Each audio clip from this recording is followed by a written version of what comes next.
Welcome class.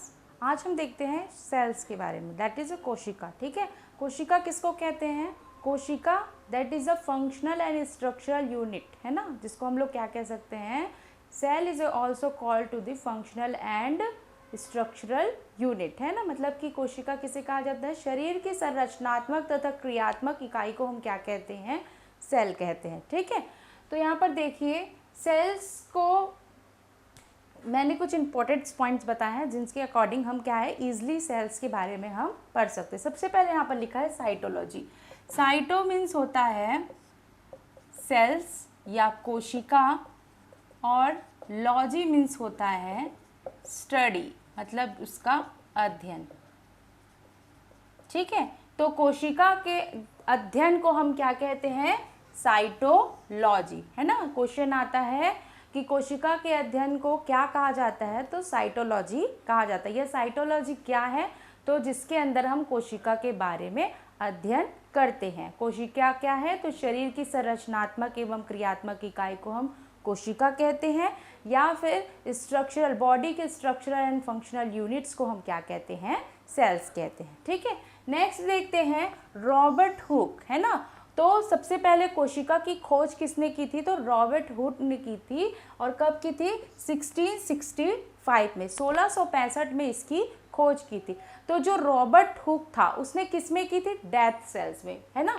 Death sales में क्या थी? कोशिका की खोज की थी। डेथ मतलब कि मरी हुई कोशिकाओं की खोज की थी उसने, है ना। बॉटल में भरी हुई कोशिका थी, है ना, जो कि मृत थी, उसमें इसने क्या की थी? कोशिका की खोज की थी। ठीक है, और जो लिविंग सेल्स है ना, जो जीवित सेल में किसने खोज की थी?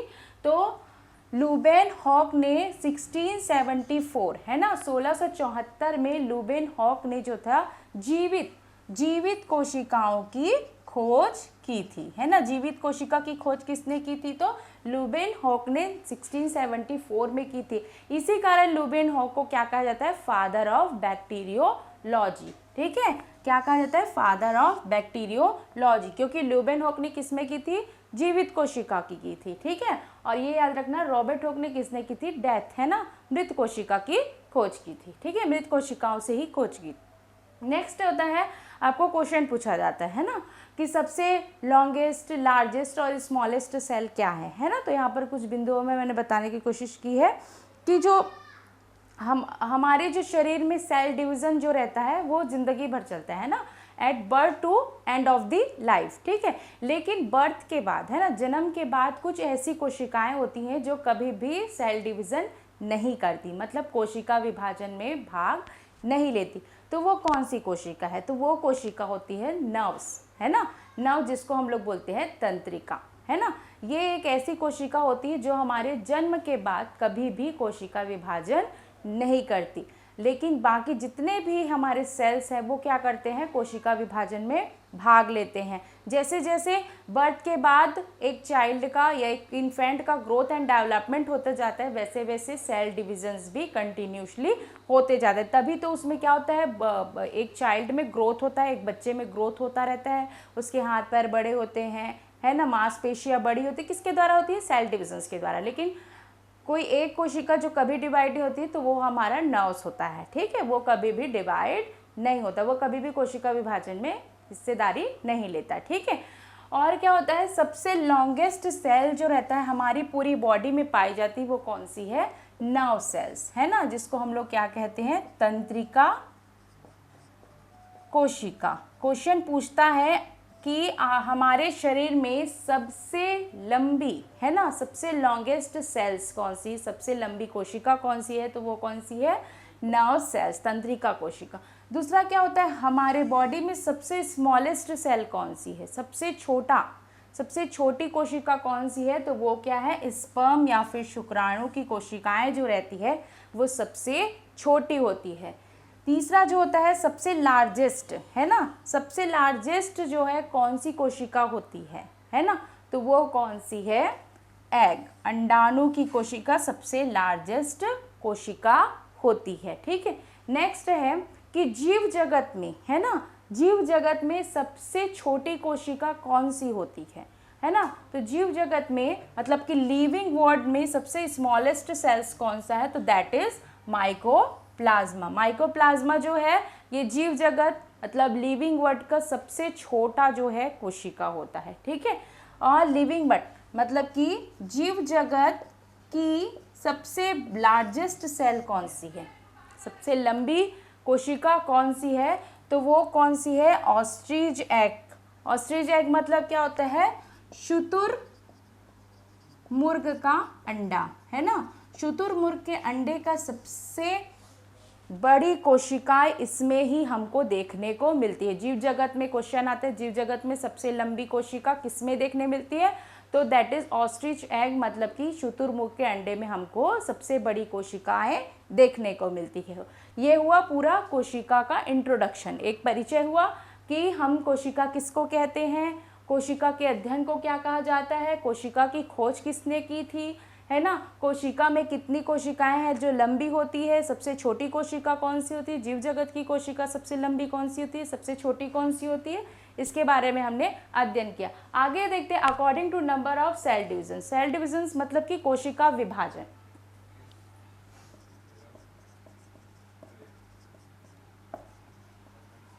कोशिका विभाजन, वैसे तो कोशिका विभाजन को हम दो तरीके से पढ़ते हैं, ठीक है। अकॉर्डिंग टू नंबर मतलब कि क्या, नंबर के अकॉर्डिंग, है ना, संख्या के अकॉर्डिंग कोशिका विभाजन को दो भागों में बांटा गया है ना, 2 टाइप्स ऑफ द डिविजन्स, ठीक है। सबसे फर्स्ट डिवीजन होता है that is unicellular and second जो होता है that is multi cellular. Unicellular जो होता है इसको हम लोग बोलते हैं एक कोशिकीय, एंड सेकेंड जो मल्टी सेलुलर होता है इसको हम कहते हैं बहुकोशिकीय, ठीक है। अकॉर्डिंग टू नंबर, है ना, संख्या के आधार पर कोशिका विभाजन को दो भागों में बांटा गया है, that is unicellular and multi cellular. अब यूनिसेलुलर किसे कहते हैं, ठीक है, ऐसी कोशिकाएं जो सिर्फ अपने संपूर्ण शरीर में केवल एक ही कोशिकाओं की बनी होती है ना। यूनिसेलुलर किसे कहेंगे, जो ऐसी कोशिकाएं जिनका शरीर पूरा एक ही कोशिकाओं का बना होता है, इसमें किसी भी प्रकार से अन्य कोशिकाओं का सम्मिलन नहीं होता, मतलब unicellular that is only for the body in the one cells, ठीक है, जो made by the one cells, केवल एक कोशिकाओं से जिनका शरीर बना होता है उसको हम लोग क्या कहते हैं, एक कोशिकी, ठीक है। मल्टी सेलुलर किसको कहते हैं, जिसमें एक या एक से अधिक कोशिकाओं से मिलकर जिनका शरीर बना होता है उसको हम लोग क्या कहते हैं, बहुकोशिकी, मतलब कि 1 and 2 and more देन जो सेल्स के साथ मल्टीपल साथ जो मेड होकर न्यू सेल्स बनता है उसको हम लोग क्या कहते हैं, बहुकोशिकी, मतलब 2 या 2 से अधिक कोशिकाओं से मिलकर जो संरचना बनती है कोशिका की उसे हम लोग क्या कहते हैं, बहुकोशिकी, ठीक है। तो एक कोशिकी का एग्जाम्पल सबसे अच्छा होगा आपका अमीबा, पैरामीशियम, यूग्लिना, ठीक है। ये तीनों जो हैं ये एक कोशिकी के उदाहरण है। अब बहुकोशिकी में कौन हो गया, मानव हो गए, शैवाल हो गए, कवक होंगे, है ना। एग्जाम्पल इसका क्या होगा, मानव ह्यूमन, शैवाल एल्गी, और लास्ट है आपका कवक और एक्सेट्रा, ठीक है। तो ये तीनों इसके एग्जाम्पल, ये तीनों इसके एग्जाम्पल। तो यहाँ तक समझ में आया कि संख्या के आधार पर अकॉर्डिंग टू नंबर्स के अकॉर्डिंग सेल डिविजन 2 टाइप के, यूनिसेलुलर एंड मल्टी सेलुलर, ठीक है। यूनिसेलुलर मतलब एक कोशिकी, मतलब ऐसी कोशिकाएं जिनका शरीर केवल एक ही कोशिका का बना होता है। मल्टी सेलुलर दैट इज ऐसी कोशिकाएं जिनका 2 या 2 से अधिक कोशिकाओं से बनकर बना होता है। एग्जाम्पल्स में अमीबा, पैरामीशियम, यूग्लिना एक कोशिका का, और बहुकोशिका एग्जाम्पल होगा आपका मानव मतलब ह्यूमन, शैवाल, एल्गी एंड फंगाई, ठीक है।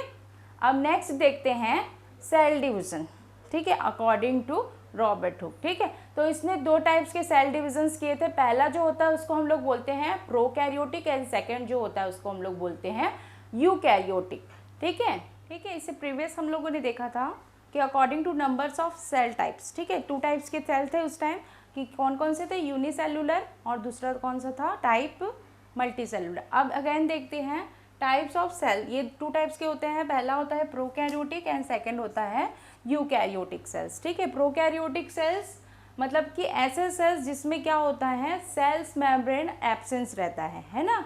इसमें केंद्रक रहेगा, है ना, इसमें न्यूक्लियस रहेगा, बट क्या रहेगा, सेल मेम्ब्रेन्स जो रहेगा इसका एब्सेंस रहेगा, ठीक है। तो इसमें जितने भी साइटोप्लाज्म में जितने भी जो सेल्स ऑर्गेनल्स रहेंगे वो घूमते रहेंगे, और इसमें जो रहेगा साइटोप्लाज्म जो रहेगा वो खुला रहेगा, और इसमें जितने भी डीएनए, आरएनए और प्रोटीन है ये फैले हुए अवस्था में रहेंगे, ठीक है। नेक्स्ट देखते हैं अपना यूकैरियोटिक सेल्स। यूकैरियोटिक सेल्स क्या होता है, इसमें प्रॉपर न्यूक्लियस स्पष्ट रूप से होता है, मतलब इसको विजुअली होता है, इसमें न्यूक्लियस मेम्ब्रेन होता है ना, जिसके अंदर क्या होते हैं, डीएनए, आरएनए और प्रोटीन जो रहते हैं सुरक्षित होते हैं, ठीक है। और इसमें जो रहता है, इसमें किसी भी प्रकार के कोई भी तरीके से ये फैला हुआ नहीं होता, ठीक है। इसमें किसी भी प्रकार से डीएनए, आरएनए, प्रोटीन फैला हुआ नहीं होता है, ठीक है। और क्या होता है, यहाँ पर देख सकते हैं, मैंने एक डायग्राम बनाया था, रफली बनाया है। ये एक मान लो जाए एक सेल्स है, ठीक है, एक सेल का स्ट्रक्चर है, ये सेल वॉल है। तो यहाँ पर एक ये जो है अंदर में आरएनए, डीएनए एंड प्रोटीन है, आरएनए, डीएनए एंड प्रोटीन, ठीक है। सपोज मान लीजिए अब ये जो बाहर का जो लेयर होता है सेल्स में, जो बाहर का लेयर होता है ना, न्यूक्लियस के ऊपर का जो लेयर होता है, न्यूक्लियस के ऊपर का जो लेयर होता है उसको अपन लोग बोलते हैं न्यूक्लियर मेम्ब्रेन, ठीक है। न्यूक्लियस मेम्ब्रेन मतलब कि केंद्रक झिल्ली कहते हैं, है ना। केंद्रक के ऊपर जो होता है आवरण, उसको हम लोग क्या कहते हैं, केंद्रक झिल्ली।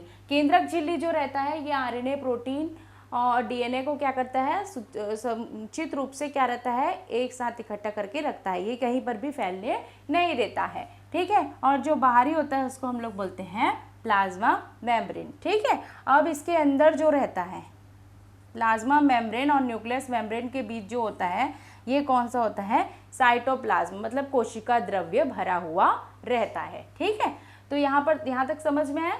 तो क्या होता है, प्रोकैरियोटिक जो रहता है सेल्स, उसमें जो रहते हैं न्यूक्लियस जो रहते हैं स्पष्ट रूप से नहीं होते, ना ही उसमें किसी प्रकार का सेल मेम्ब्रेन, मतलब कि उसमें न्यूक्लियस मेम्ब्रेन प्रेजेंस रहता है। न्यूक्लियस मेम्ब्रेन के एब्सेंस होने के कारण जो आरएनए, डीएनए और प्रोटीन है वो क्या होते हैं, इसमें फैल जाते हैं, ठीक है। अगर इसका एब्सेंस रहेगा तो ये कैसे रहेंगे, ये पूरे सेल्स में फैले हुए रहेंगे, ठीक है। और इस टाइप का जो सेल है ना, हमको किस में देखने मिलता है, मेनली जो प्रोकैरियोटिक सेल्स है वो हम लोग को किस में देखने मिलता है, मेनली हमको किस में देखने मिलता है, जीव जंतुओं में, है ना। मतलब कि जीव जंतुओं में तो देखने नहीं मिलता, ये केवल जीवाणु और ब्लू, है ना, ब्लू और ग्रीन शैवाल में हमको ये देखने को मिलता है ना। तो प्रोकैरियोटिक सेल का एग्जांपल आएगा कि prokaryotic cells which in the presence of the man, है ना, which is the presence of the animals या फिर एग्जाम्पल्स, ठीक है। तो prokaryotic cells is the presence in the bacteria and blue green algae, ठीक है। तो ये किसमें हमको देखने को मिलता है, तो जो प्रोकैरियोटिक सेल है ये हमको ब्लू ग्रीन एल्गी, मतलब कि नीली हरी शैवाल में, है ना, नीले हरे शैवाल में। और जो यूकैरियोटिक सेल्स है ये हमको किस में देखने मिलता है, एनिमल्स में या फिर प्लांट्स में देखने को हमको ये मिलता है, ठीक है। पेड़ पौधे या फिर जीव जंतुओं में देखने को हमको मिलता है। तो यहाँ तक क्लियर हुआ कि टाइप्स ऑफ सेल कितने हैं, 2 टाइप्स के होते हैं, पहला प्रोकैरियोटिक होता है, दूसरा यूकैरियोटिक होता है। प्रोकैरियोटिक सेल्स में जो रहता है न्यूक्लियस स्पष्ट रूप से नहीं होता, बट उसमें न्यूक्लियस मेम्ब्रेन एब्सेंस होता है, जिसके कारण डीएनए, आरएनए, प्रोटीन जो रहते हैं वो फैले हुए रहते हैं। जस्ट इसका क्या रहेगा, अपोजिट जो रहेगा वो क्या रहेगा, यूकैरियोटिक सेल्स रहेगा, है ना। यूकैरियोटिक सेल्स क्या होते हैं, इसमें प्रॉपर एक न्यूक्लियस मेम्ब्रेन होता है ना, और क्या होता है, न्यूक्लियस होता है ना, और इसमें आरएनए, प्रोटीन जो रहते हैं फैले हुए नहीं होते हैं, है ना। और इसका एग्जाम्पल है जीव जंतु या फिर पेड़ पौधे, ठीक है। तो यहाँ पर समझ में आया। और इसका एग्जाम्पल है ब्लू ग्रीन एल्गी या फिर जीवाणु या बैक्टीरिया, ठीक है। नेक्स्ट देखते हैं टाइप्स ऑफ फ्लूइड, है ना, मतलब कि कोशिका के अंदर कितने प्रकार के द्रव्य उपस्थित होते हैं। क्वेश्चन में पूछता है कोशिका के अंदर कितने प्रकार के द्रव्य होते हैं या फिर types of fluid in the cell. तो 3 types of the fluid in the cells, ठीक है। तो first one is the cytoplasm, then second one is the nucleoplasm and third is the protoplasm. They are the three types of the fluid in the presence of the cell, है ना। कोशिका के अंदर 3 प्रकार के जीव द्रव्य होते हैं। पहले जीव द्रव्य को हम बोलते हैं कोशिका द्रव्य, that is a cytoplasm. Second जो होता है केंद्रक द्रव्य, जिसको हम लोग बोलते हैं न्यूकोप्लाज्म। और थर्ड जो होता है, जो सबसे लास्ट होता है जीव द्रव्य, दैट इज अ प्रोटोप्लाज्म। अब ठीक है, ये कहाँ कहाँ पर न्यूक्लियस में होता है ये मैं आपको रे डायग्राम से क्लियर करती हूँ। सपोज ये एक न्यूक्लियस है, सॉरी सपोज ये एक सेल है, ठीक है। सेल के अंदर हमने एक बनाया न्यूक्लियस।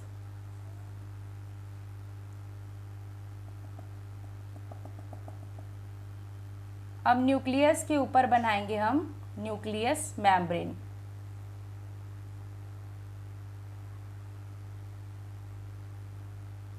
ठीक है, ये जस्ट फॉर रफली है, ठीक है। तो यहाँ पर आपको दिखा रही हूँ, ये सबसे आउटर जो होगा, ये सबसे आउटर जो होगा इसको हम बोलते हैं सेल वॉल, है ना। और ये सेल वॉल में क्या होता है, जिसके ऊपर क्या होता है, सेल वॉल के ऊपर होता है प्लाज्मा मेम्ब्रेन, ठीक है। प्लाज्मा मेम्ब्रेन होता है, ठीक है। अब ये जो है न्यूक्लियस के ऊपर जो होता है इसको हम लोग बोलते हैं न्यूक्लियस मेम्ब्रेन।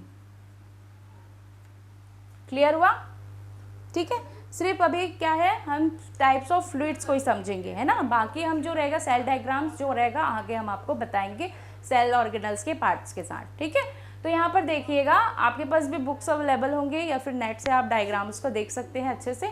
तो सेल मेम्ब्रेन, है ना, सेल मेम्ब्रेन और न्यूक्लियस मेम्ब्रेन के बीच का जो द्रव्य होता है ना, सेल मेम्ब्रेन और क्या होता है न्यूक्लियस मेम्ब्रेन के बीच का जो द्रव्य होता है इसको हम क्या बोलते हैं, साइटोप्लाज्म। दैट इज क्या होता है आपका कोशिका द्रव्य, ठीक है। क्या होता है, सेल मेम्ब्रेन और सॉरी न्यूक्लियस मेम्ब्रेन और प्लाज्मा मेम्ब्रेन के बीच जो द्रव्य होता है, जो फ्लूइड्स प्रेजेंस होता है उसको हम क्या कहते हैं, साइटोप्लाज्म या फिर कोशिका द्रव्य। क्योंकि कोशिका के अंदर है, कोशिका भित्ति के जस्ट ऊपर हमको क्या मिलता है, प्लाज्मा मेम्ब्रेन। प्लाज्मा मेम्ब्रेन और न्यूक्लियस मेम्ब्रेन के बीच का जो द्रव्य मिलता है उसको हम क्या कहते हैं, कोशिका द्रव्य या फिर साइटोप्लाज्म। और ये सबसे अधिक मात्रा में उपस्थित होता है। और साइटोप्लाज्म के ही अंदर जो रहते हैं ये सेल ऑर्गेनल्स जो रहते हैं ये फैले हुए होते हैं, है ना। इसी पर ही वो क्या रहते हैं, तैरते रहते हैं। जितने भी सेल ऑर्गेनल्स है ये किस में तैरते हैं करके क्वेश्चन आएगा, तो वो किस में तैरते हैं, तो वो साइटोप्लाज्म या फिर कोशिका द्रव्य में तैरते हैं, ठीक है। यहाँ तक क्लियर हुआ। नेक्स्ट फ्लूइड कौन सा है, यहाँ पर मैंने बताया न्यूक्लियोप्लाज्म, दैट इज अ केंद्रक द्रव्य। तो जाहिर सी बात है यहाँ पर क्या बता रहा है, न्यूक्लियस या फिर केंद्र। तो केंद्रक के अंदर जो द्रव्य उपस्थित होगा उसको हम लोग क्या बोलेंगे, न्यूक्लियोप्लाज्म या फिर केंद्रक द्रव्य, ठीक है। तो देखिए ये न्यूक्लियस है, न्यूक्लियस के अंदर जितना भी प्रेजेंट होगा इसको हम लोग बोलेंगे न्यूक्लियोप्लाज्म, दैट इज आपका क्या होगा, केंद्रक द्रव्य, ठीक है। न्यूक्लियस मेम्ब्रेन के अंदर जितना भी द्रव्य प्रेजेंस होगा, फ्लूइड प्रेजेंस होगा, उसको हम लोग क्या बोलेंगे, न्यूक्लियस या फिर न्यूक्लियोप्लाज्म या फिर केंद्रक द्रव्य, ठीक है। नेक्स्ट है आपका प्रोटोप्लाज्म। अब प्रोटोप्लाज्म क्या होता है ना, ये क्वेश्चन आता है। तो जितने भी cytoplasm plus nucleoplasm is equal to आपका क्या होगा, प्रोटोप्लाज्म, जिसको हम लोग क्या कहेंगे, जीव द्रव्य, ठीक है। किसको किसको मिलाकर, कोशिका द्रव्य तथा केंद्रक द्रव्य को मिलाकर हम क्या कहते हैं, प्रोटोप्लाज्म या फिर जीव द्रव्य कहते हैं, ठीक है। समझ में आया यहाँ तक के। तो कितने टाइप्स के फ्लूइड होते हैं, 3 टाइप्स के फ्लूइड होते हैं। सबसे पहला होता है साइटोप्लाज्म, न्यूक्लियोप्लाज्म और प्रोटोप्लाज्म। क्लियर हुआ। नेक्स्ट देखते हैं सेल ऑर्गेनल्स। मैंने पहले ही बताया था अभी कि साइटोप्लाज्म है ना, साइटोप्लाज्म के अंदर क्या होता है, स्वतंत्र रूप से सेल ऑर्गेनल्स फैलते रहते हैं। सेल ऑर्गेनल्स मतलब क्या होता है, कोशिका, कोशिका की छोटे छोटे भाग, मतलब छोटे छोटे भाग में ऑर्गेनल्स मतलब कि छोटे छोटे हिस्सों में भाग होता है जो कि क्या करता है, कोशिका संरचना का निर्माण करती है ना, कोशिका के स्ट्रक्चरल के लिए क्या करती है, निर्माण के सहायता करती है तथा वो फंक्शनली क्या करती है, वर्क करती है कोशिका के लिए। उन स्ट्रक्चरली और फंक्शनली को क्या कहते हैं हम लोग, सेल ऑर्गेनल्स कहते हैं। जो क्रियात्मक क्रियाएं जिनके द्वारा फलस्वरूप होती है वो क्या कहलाती है, सेल ऑर्गेनल्स, जिसको हम कोशिकांग कहते हैं। ठीक है, तो सबसे पहले देखते हैं कि सेल ऑर्गेनल्स के कितने टाइप्स के सेल ऑर्गेनल्स जो रहते हैं सेल्स में प्रेजेंट होते हैं। तो टोटल जो रहता है साइटोप्लाज्म के अंदर, है ना, ये सेल्स की पूरी बॉडी के अंदर कितने रहते हैं, total 11 types of the cells organelles presence रहते हैं। मतलब 11 प्रकार के हमको सेल ऑर्गेनल्स मेनली देखने को मिलते हैं।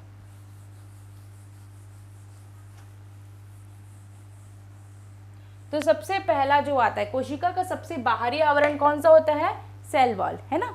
तो सेल्स को पढ़ने के लिए सबसे अच्छा एग्जाम्पल आपका होता है एक दीवार, है ना।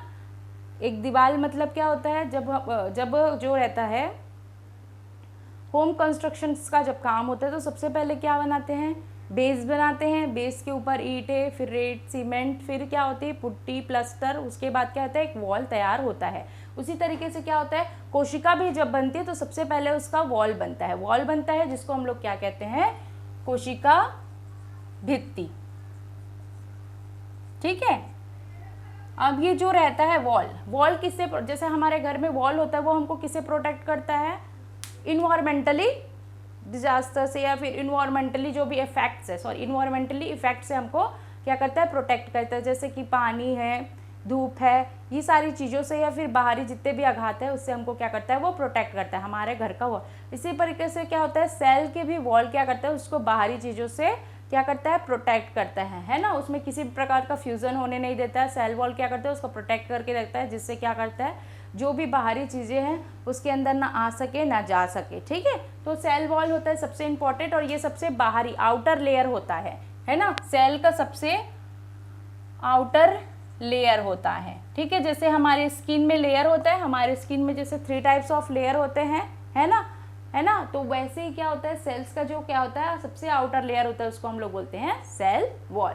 नेक्स्ट होता है सेल मेम्ब्रेन, कोशिका झिल्ली। ठीक है, plasma membrane is also called to the cell membranes. ठीक है, तो वो उसमें क्या होता है, ये क्या करता है, ये फ्लूइड्स को क्या करता है, इसके अंदर जो रहते हैं फ्लूइड रहते हैं उसको क्या करता है, ये संचित करके या फिर क्या करता है, उसको स्टोर करके रखता है। ये किसी भी प्रकार के क्या होता है, किसी भी अपरागम्य को क्या होता है, आर पार नहीं होने देता। मतलब कि क्या होता है, ये मेनली जो रहता है ट्रैफिकिंग का काम करता है। ठीक है, कोशिका जो रहती है मेम्ब्रेन वो क्या करता है, ट्रैफिकिंग का काम करता है। ये क्या करता है, एक जगह से दूसरी जगह पर किसी फ्लूइड को आने जाने नहीं देता। तो that is a mainly function. और ये क्या होता है, इसके अंदर जितने भी फ्लूइड्स रहते हैं वो क्या होते हैं, सेफली जो रहता है वो ट्रेवल करते हैं जितने भी सेल्स ऑर्गेनल्स के साथ उनको स्ट्रक्चरल या फिर फंक्शनल काम करना रहता है। ठीक है, नेक्स्ट जो होता है आपका सेंट्रोसोम्स या फिर तारककाय जिसको कहते हैं। ठीक है, ये किसके, ये सबसे इंपॉर्टेंट सेंट्रोसोम हमको कहाँ पर सबसे ज़्यादा जरूरी पड़ता है, कोशिका विभाजन, सेल डिविजन्स के टाइम सबसे ज़्यादा इंपॉर्टेंट रोल जो करता है वो कौन करता है, सेंट्रोसोम्स करता है। ठीक है, नेक्स्ट होता है एंडोप्लाज्मिक रेटिकुलम। ठीक है, एंडोप्लाज्मिक रेटिकुलम अंतःप्रदवी जालिका, इसके 2 टाइप्स होते हैं, एक होता है स्मूथ और एक होता है रफ एंडोप्लाज्मिक रेटिकुलम और क्या होता है स्मूथ एंडोप्लाज्मिक रेटिकुलम। ठीक है, ये क्या होता है, ये जो रहता है सेल्स के फंक्शंस में ये भी भाग लेता है ना। इसका स्ट्रक्चर जो रहता है एंडोप्लाज्मिक रेटिकुलम का इस प्रकार से हमको देखने को मिलता है। ठीक है, और स्मूथ जो रहता है, रफ इस तरीके से रहेगा, स्मूथ जो रहेगा ये छोटे छोटे भागों में इस प्रकार से हमको देखने को मिलता है। ठीक है, ये मैं आगे एक्सप्लेन करूंगी आपको।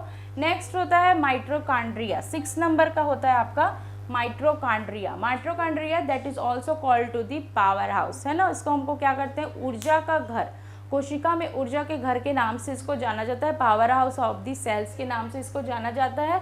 ये क्या करता है, पूरा पावर सप्लाई करता है पूरे सेल्स को। ठीक है, नेक्स्ट होता है आपका गोल्जी बॉडी, ये सेल्स के विभिन्न जगह पर है ना पाया जाता है, जो कि क्या करता है, आरएनए डीएनए के प्रोटीन्स के लिए सिंथेसाइसिस करता है। नेक्स्ट होता है लाइसोसोम्स, लाइसोसोम्स को क्या कहते हैं हम लोग, लाइसोसोम का आत्महत्या की थैली कहते हैं, that is a suicidal spots कहा जाता है, ठीक है, क्यों? क्योंकि ये अपनी कोशिकाओं का खुद ही भक्षण करता है, ठीक है। नेक्स्ट होता है प्लास्टिड लवक। लवक जो रहते हैं ये 2 टाइप्स के आपको मिलेंगे आगे, या फिर 3 टाइप्स हम लोग मेनली इसका देखते हैं। और ये तीनों जो रहते हैं लवक जो रहते हैं ये क्या करते हैं, फंक्शनली वर्क करते हैं सेल्स के लिए। नेक्स्ट होते हैं वैक्यूल्स, है ना। सेल में असंख्य छोटे छोटे गोलाकार हमको छिद्र देखने को मिलते हैं, है ना। सेल्स के स्ट्रक्चर अगर आप देखेंगे तो उसमें असंख्य छोटे छोटे गोलाकार हमको छिद्र देखने, मतलब कि गोलाकार थैलियाँ, है ना, पॉकेट्स देखने को मिलते हैं, जिसके अंदर बहुत सारी चीज़ें भरी हुई होती है। ये जो रहती है, ये जो भरी हुई संरचना होती है इसको हम लोग क्या कहते हैं, वैक्यूल्स या फिर रसधानी। और लास्ट सबसे इंपॉर्टेंट होता है आपका केंद्रक।